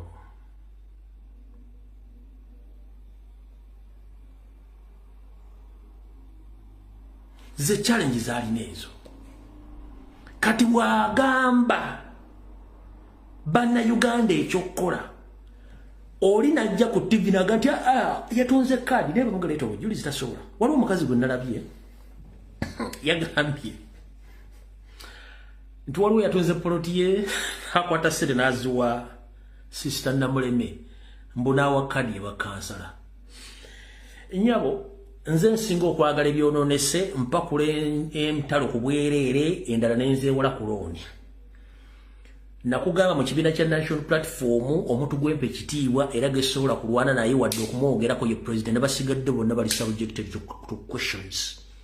Mpobo yuzi wa milioni 3 gwe baziwadde ne yazimuwadde nze nzijano nja byogera oba tobirina oyo propaganda mwene blackmail twamutegeera kati bwotuna set up yonnera obaga nti bali mu opposition nga batya n'okusettinga up meeting okutuna Kyagulanyi kubanga let me tell you one thing. Mu normal circumstances musobola okukola unity ne mugamba for last moment katwegate tukole ki tujjeko Museveni bonna buli omwali na wali ali bwate kubanga batya bategera nti ono alina intelligence eraga nti bonna bakola ki bonna ba meetinga Museveni era neta china time yawe bomugoberede takyagala na boogera kubanga yakitegeera bonna bakolera musajja kati kyenkugambye mwegendereze nnyo abantu abo na buli kimu ekikola so musabire nnyo president musabire nnyo ekibiina kya National Platform era mwegendereze nnyo kabere ebupinga agenti akivuddemu focus kabere chairman osfinga gati akivuddemu focus kabere kansela agenti akivuddemu focus oyavuddemu nga ye tavuddemu ku lwabanda Uganda nyongera n'okujjukiza gwe yagambye nti ovudde mu NUP ogenze mu kibiina ekirala tobadde waffe obadde mu overstay mu bambega abali basindikibwa era nanga ne facilitation ya 15 billions ebadde to facilitate you are overstay in NUP era obudde butuuse mugenda genda okitegedde bulungi nnyo era bangi bakyagenda ekyo mukitegedde tukina bamalya budde katuddeko wano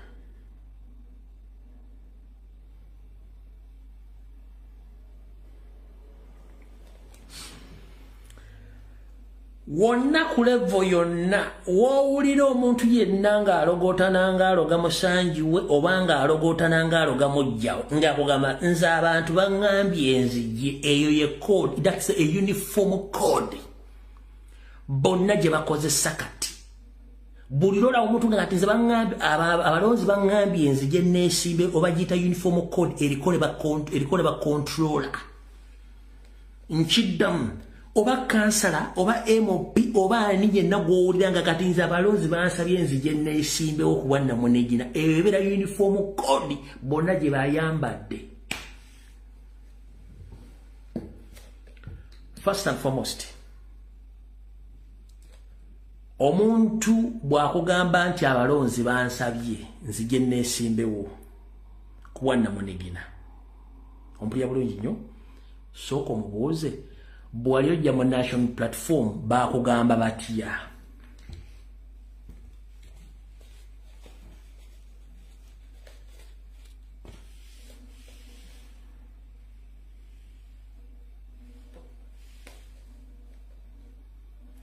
mubuuze bwali ojja mu National Platform abalonzi bakugamba batya Kanale bageti wesimbe okuwana munigina eyo code it's a uniform code bonna gye balina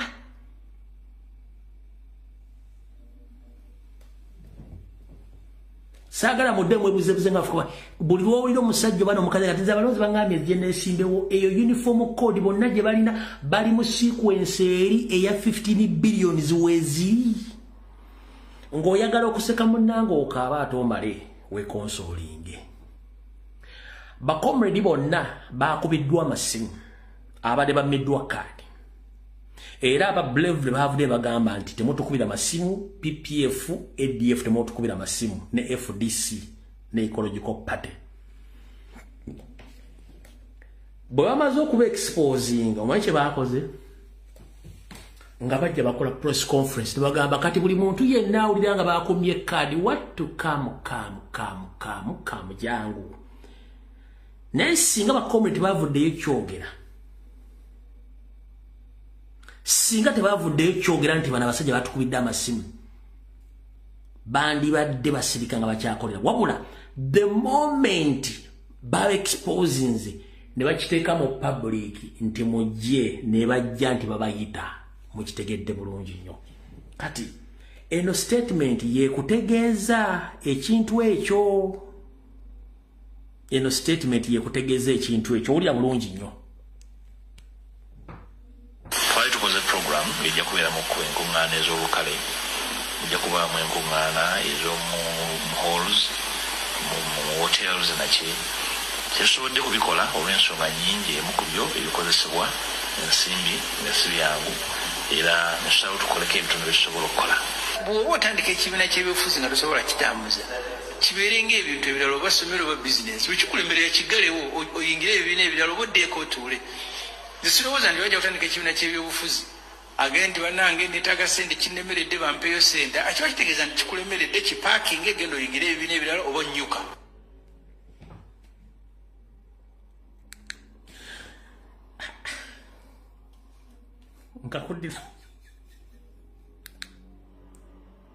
Nkakudiremu.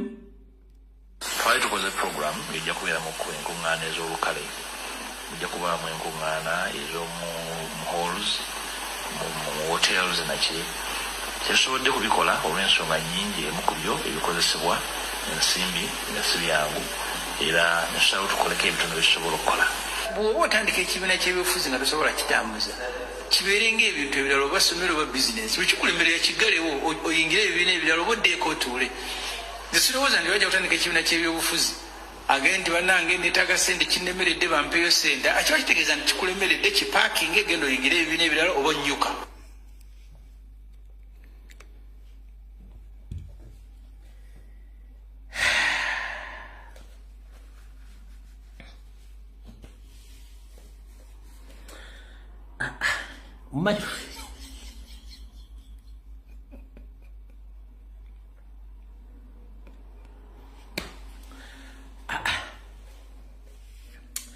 Manyi lwaki nseka? Be bayita abayaaye balina ebitebe ebi. Be bayita abayaaye basobodde okumanejinga buli kimu mu bugubi. Ne bali intellectuals, balandi friends, ekibiina tekinnamala myezi 6. Bali mukaaba twahanga ntulege. Kitegeeza nti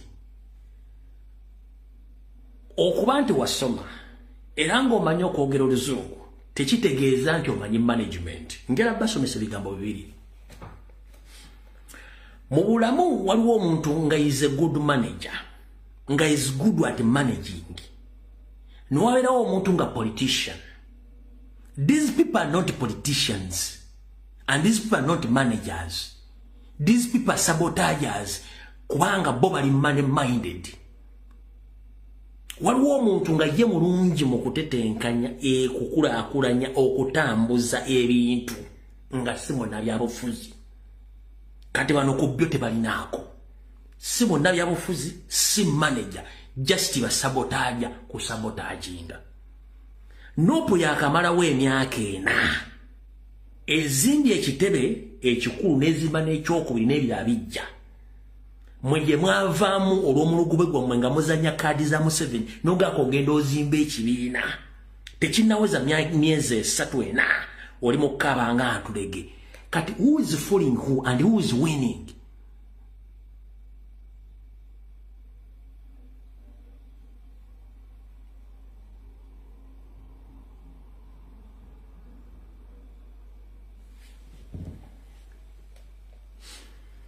Katika mbategeeze. Omukulu ono yabaddeko ne mu mambuka ga Uganda. Yabaddeko ne mu mambuka ga Rosa Samutegedde. Olw'omukaaga oluwedde, olwasibwa akusatu nti bwe yabadde eggulu Musimanyi yagenze kusinkana abakulembeze ba cultural leaders b'eggulu, yatagenze basinkana badde bamusettingidde meeting sali musale. Yabadde mu Acholi Inn kuva ku Lwokusatu, yali mu Acholi Inn kuva ku Lwokusatu mpaka ku Lwomukaaga last week nga gyali. Nga asinkanye sali musale bagetemento tubagenda okukola sabotage. Bino ebintu mujja bifiiramu ate bajja bakuba amasasi mu butuuliro, mujja kitegeera. Kati wulira nno. Oyo tumuvuddeko sagala mutumubalire budde. Kati Munnayuganda yenna wooli njagala weekaabire ate omalewo esangula amaziga omalozo okuke. bayise parliament egenda tula bayise parliament egenda tula mu ntula zino wammanga kanji basomere bulungi ne muwulire montagingira ndo Minister of Finance Matia Kashaija awulira akatambe kano 1 parliament yo negenda okutula nebigenda okutesebwako byakwewola nsimbi wabula ensimbi zino tezigenda kukola project zino ensimbi za campaign uliriza bulungi kanka kusomero kawulire the 10th sitting of the first meeting of the 5th session of the 11th Parliament of Uganda, Wednesday, 3rd September 2025, time of commitment 2 p.m. Bajja kusooka wonesara. Bajja kusooka okufuba mochoko bajja kufuna okwogera eri ssentebe. Then bajja kuteeka empapula ku mmeeza mu dakiika 2. Biro yebuteeso ebigenda okuteesebwa. Proposal to borrow up to 9.4 million euros from UniCredit Bank Australia for the construction and equipping of Mbale Ecological Center. Mbu ekiteese kisooka baagala kuteekayo okusaba kwabwe bafune obukadde 9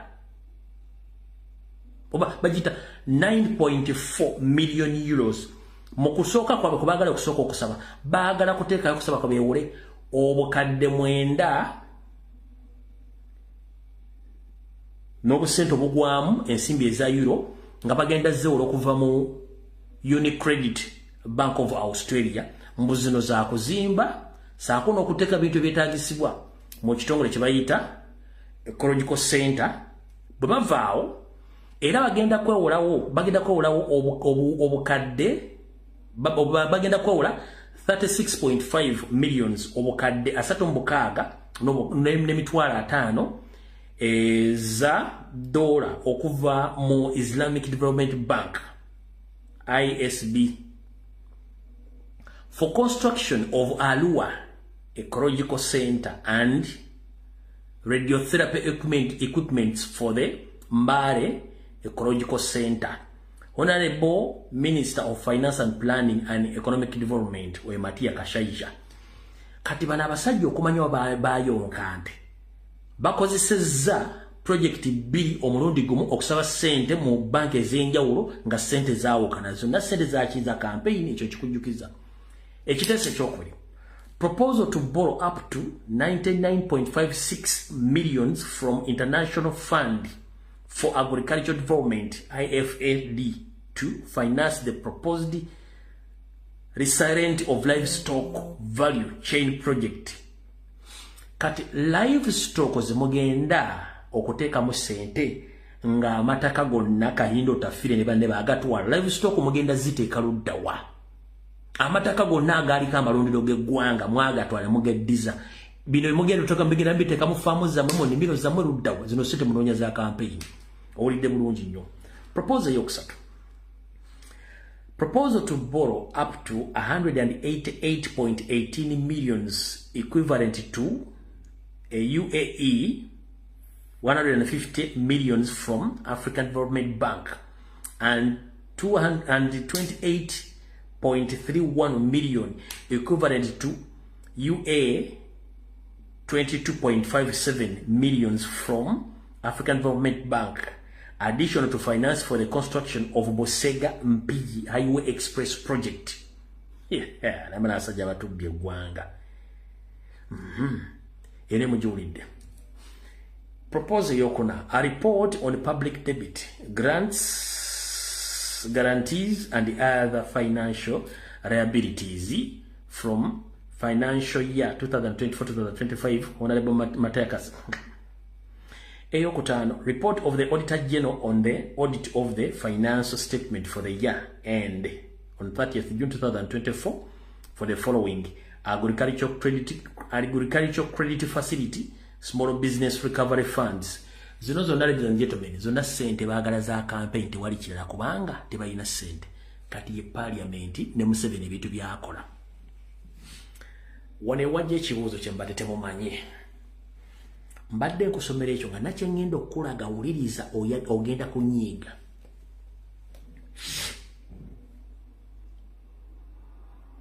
Kansooke nsiriikirire. Kyannaku kya buswavu kikaabya amaziga kinakuwaza.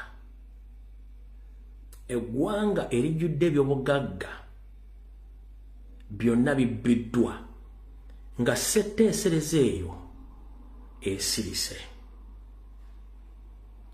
Mubadde mukimanyi nti amafuta ag'ebunyolo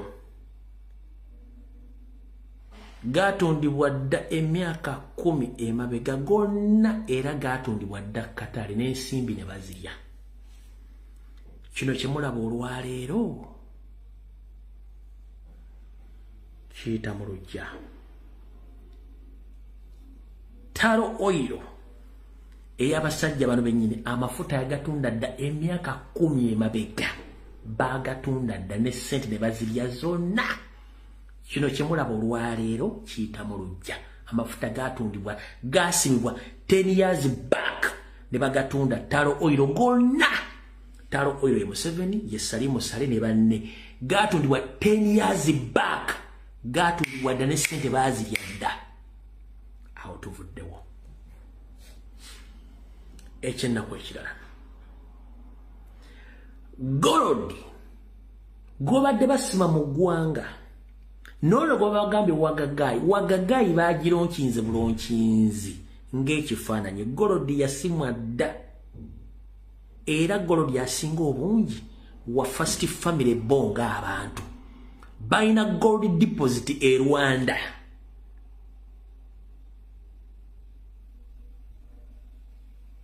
Balina gold deposit e Rwanda nga wa family ya Museveni. Balina gold deposit e Angola. Ezenses biri. Nga buli mwana n'omuzzukulu owa Nyando Yosoferi alina kilograms eza gold ezisukka mu 10 zalina ng'omugabo gwe omwana omuzzukulu mu family ya Museveni.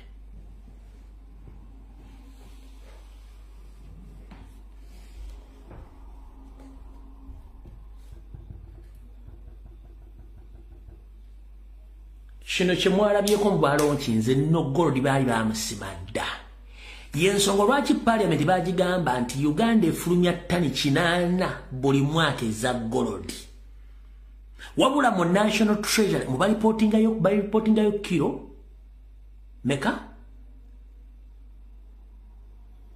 Ani amanyi figures, saagala bo figures. Uganda buli mwaka efulumya gold bwe nagamba ttani kiyinza okuba ekinene ennyo kankugamba kilo kyekijja okwanguyira okutegeera. Buli mwaka Uganda efulumya kilo 8 eza gold. Wabula mu National Treasury balipotingayo kilo 8.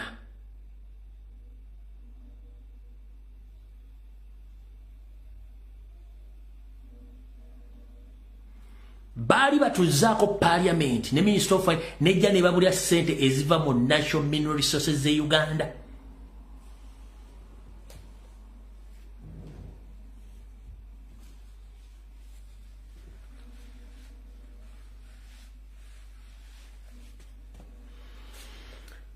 Njagala comrade yalyoko ongendere ku simu ye ey'okubiri ompandiikiremu nti kilo ya gold yegula ssente mmeka Katale k'ensi yonna nga nze sinasomula simu yange.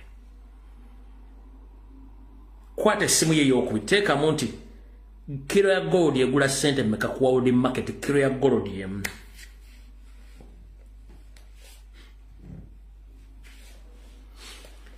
buli mwana n'omuzzukulu n'abasuubira okujja.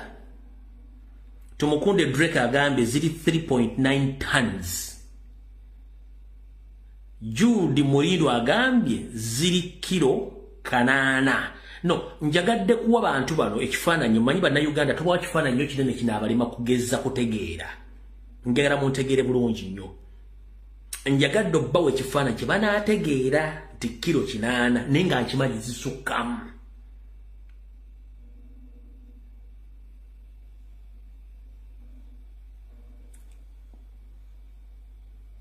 Spin 147 Yugishings no sizezo. Njagala omuntu genda ku simu eyo okubi oteekemu kilo ya gold egula sente meka. Raymond Ray agambye 1 kilo egula emitwalo 12 ejja $. Kilo emu egula emitwalo 12 ejja $. Kilo emu emitwalo 12 ejja $. Emitwalo 12 ejja $. Sister Rose Michael agambye emitwalo 14, emitwalo 11 mu 10, emitwalo 14 mu 14 ku 16. Kati nkugambye gold ali mu tons nenze nkuwadde kilograms. Buli mwaka gwe tufulumya parliament teyina accountability. Tewali tutula lwali tuddeko ne baga nti natural mineral resources za Uganda zivaamu ssente bweziti era zigenda ku account bweziti. Kati nkugambye bayina gold deposit e Rwanda ne Angola. Buli mwana ow'Oluganda obako n'emikwano wa Museveni balina kilo 10 buli muntu ku mutwe gwe. Era they can cash in oba they can cash out sente wabazaagalidde wabalaze wonna mu nsi yonna. That's the country we are living in. Naye wano bakulaga bakola proposals za kwewola ngendo bali mu kubba sente ez'eggwanga bali mu kuzibba bwongerako amabanja.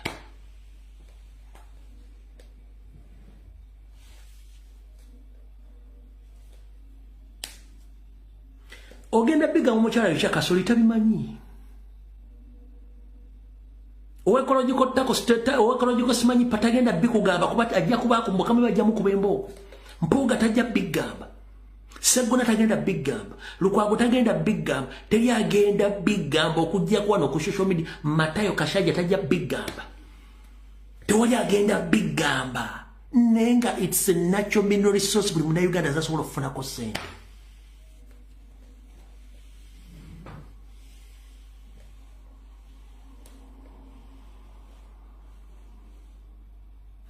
Nga sente ezo ziba ziteereddwa mu bintu byekulako teweetaaga kuddamu kugenda kukola bwakadaama.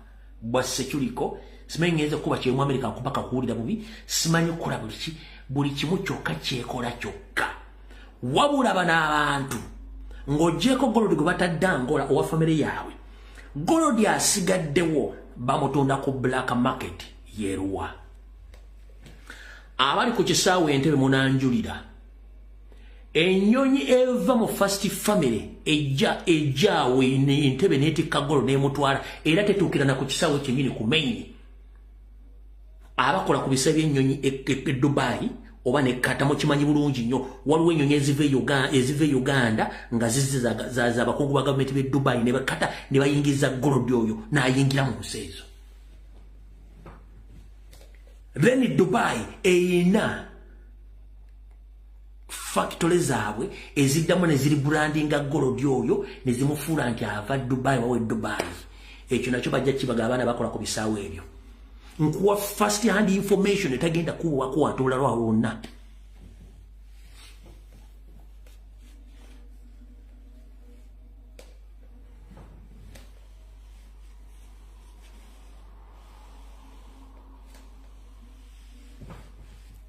Taro oil amafuta yagatunda da 15 years back. Golodi tebamutandise musimale bamusimasima dda. Tuina diamond, tuina uranium, tuina copper, tuina mercury, tuina buli kimu kyetaagisa, tulina mabo. Bamusimye kala moja bamazeyo abachina bamutwala. Motoka ku motoka bazitika nezitwala mabo. Nete mwagala kutegeera nsonga zino.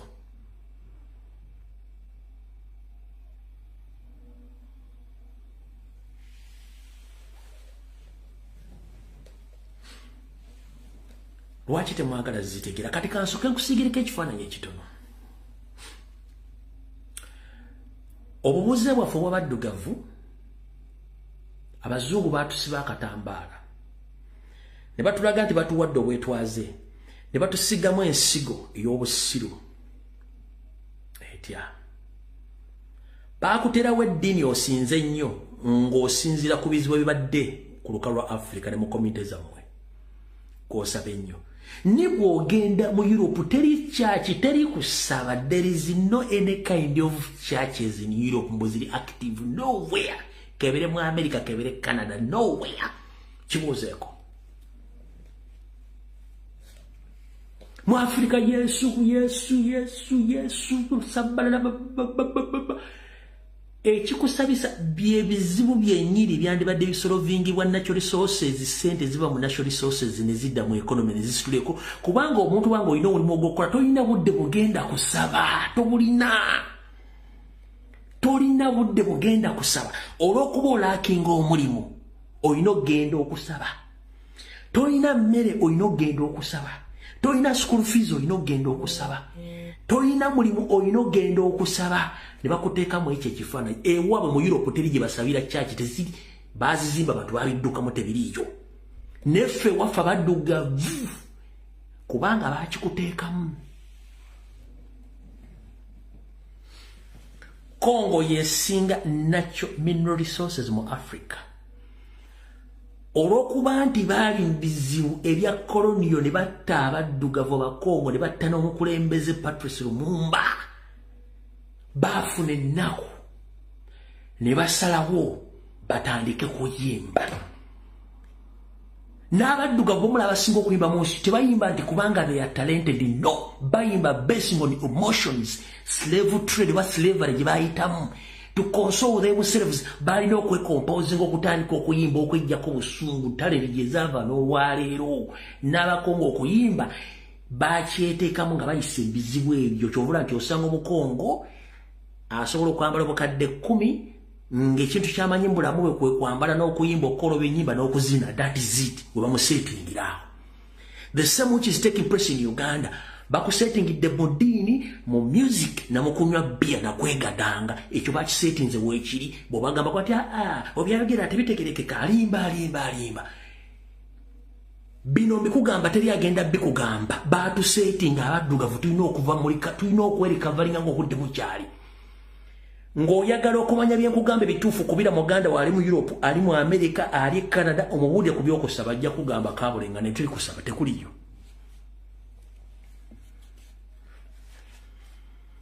gwe tebakulya seneti omuddugavu okutandika okuyimba yali ayimba ti it wasn't a talent si talent ebizibu bye bayitamu during the slavery bwe baatulangaawo nga balina obusungu n'ennaku baatandikanga okudevelopinga emotions ezabaleeteranga okuyimba kyovula mu America abaddugavu basinga okuyimba ludde basinga okuyimba kubanga ekyo baakibateekamu olw'ensonga baatulugunyizibwa nnyo muntu kutulunyizibwa obwo ne batuuka n'okuba tebakyalina option okugjako okweteeka mu mikono gya Katonda era bw'ogenda okufuna komite esinga okusaba mu nsi yonna they are black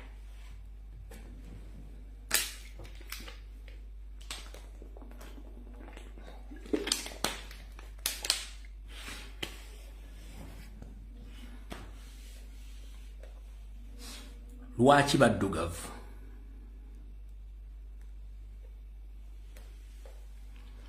ngenda kubuuza ekibuuzo kimu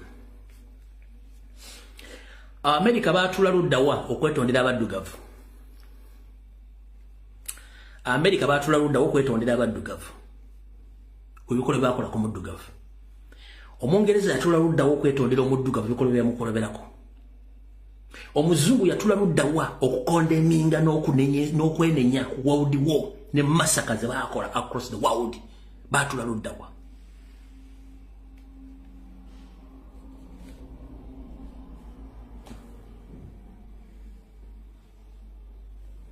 batula luddawa eno nkuwakira information eriko evidence eriko buli kimu kye weetaaga ozuukuka obwongo mwokusaba ennyo musaba kubanga kyabajjira nga temukyalina option mulina kugamba Mukama Katonda oba gy'oli tuyambe ne mudevelopinga ekyokusaba omuzungu takirimu nakikulekera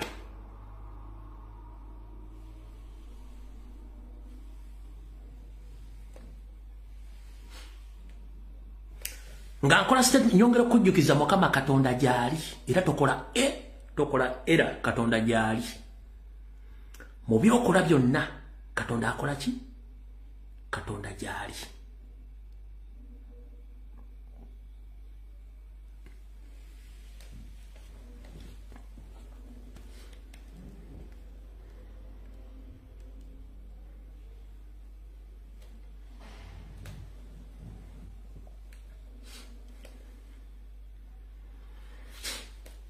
kati njala kubaza nyira katambi kano kamukulembeze Kyagulanyi Ssentamu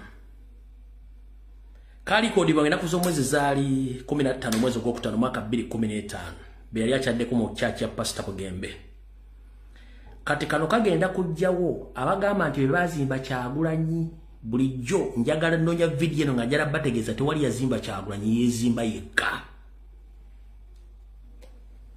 tewali yazimba Kyagulanyi yezimba yekka ompulira bulungi nnyo okusinzira katambi kano way back 2015 wira bulungi nnyo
abaddeko video ng'etandika mbagambye musaasire nnyo pulezidenti tajja kuvaayo abalage nti kino kiri bwe kiti ebintu bisinga asirika naye abaala bakugambye atya mu kavidiyo kano video ngikomye wano banjongereyo kati gwagamba nti omanyi Kyagulanyi oludde naye simesu jui kyenkugambye wali nga ntandika mu video si kyakugambye nti ebizibu bye abyesirikira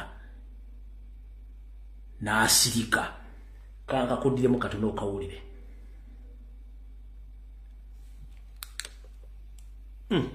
Wala wakwegulisa ate temunakukaye kintu kyose kizibu kyali wange bakuba ebisinga ebizibu ebisinza okunyiga mbyekumira basagala abantu bamanye ebiyinza okuba manamu amaanyi bajaganya okufokasinga ate ku bintu ebimufuluba akabi bajaganya abantu bamanyeko ebiyinza okubongera okuntwala ng'ekyokulabirako so empongezi ezinkubye basagala ate babuuza amajagana ez'ebirira basagala bamanyisa nokyogere mu lulimi lumu basagala babuuza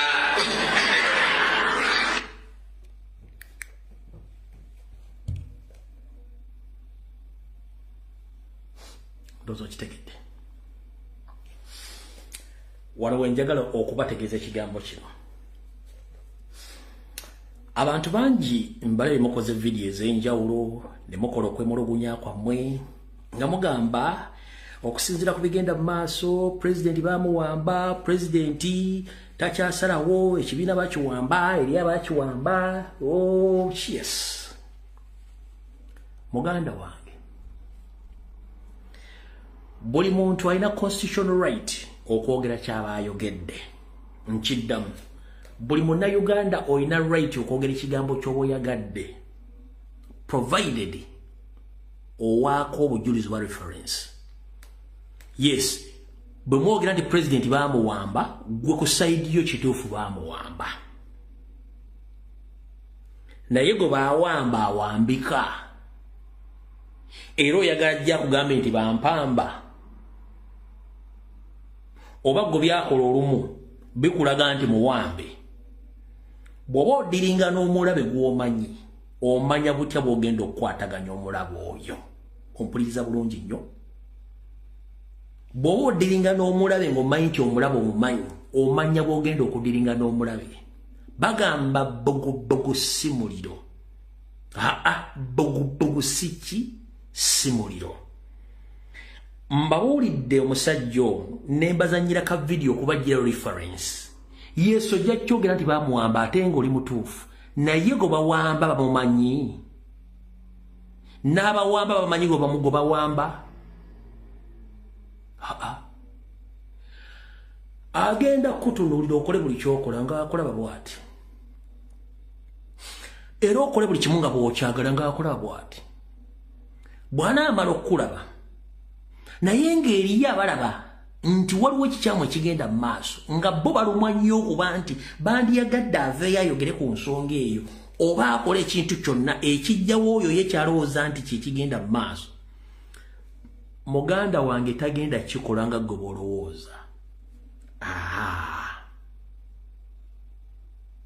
alina enkola eyiye alina enkola egamba nkozesa nkukozese nkozesa nga bwenkola ki bwenkukozesa n'omusajja omwenzi alabirira amaka ge n'omukazi omwenzi alabirira bbaawe n'abaana be naye ekiseera kituuka ne bamukwatiramu bwenzi nga takyalina kyagenda kukola either okwawukana mu fumbo ne mukola ekirala oba okusigala mu nkola eyo buli omu ng'amayi bwahandolinga mu ne do you copy that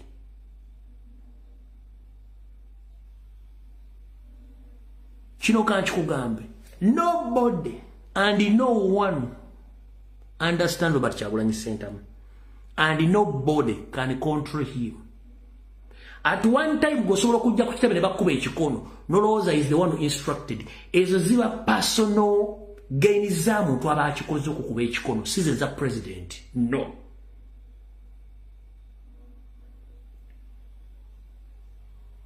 nkidda president gwaba yagadde okulaba amulaba gwaba tayagadde kulaba era tamulaba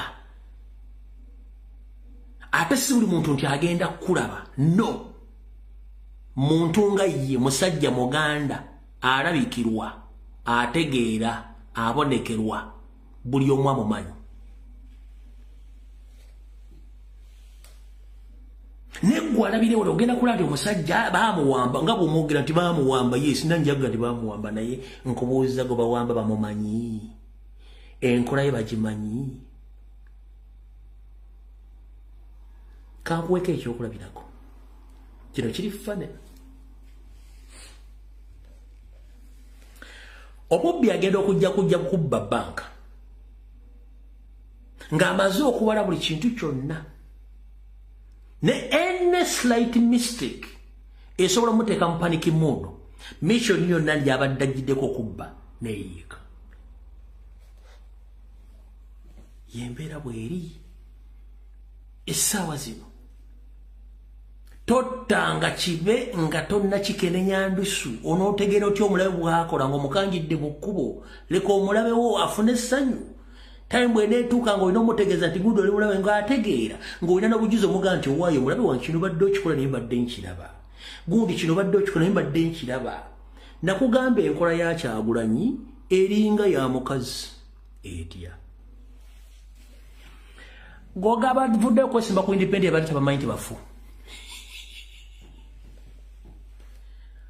abavuddeyo okwesimba ku independent abali tabamanyi tebafu alina gwagobyeko Bego bibyokka.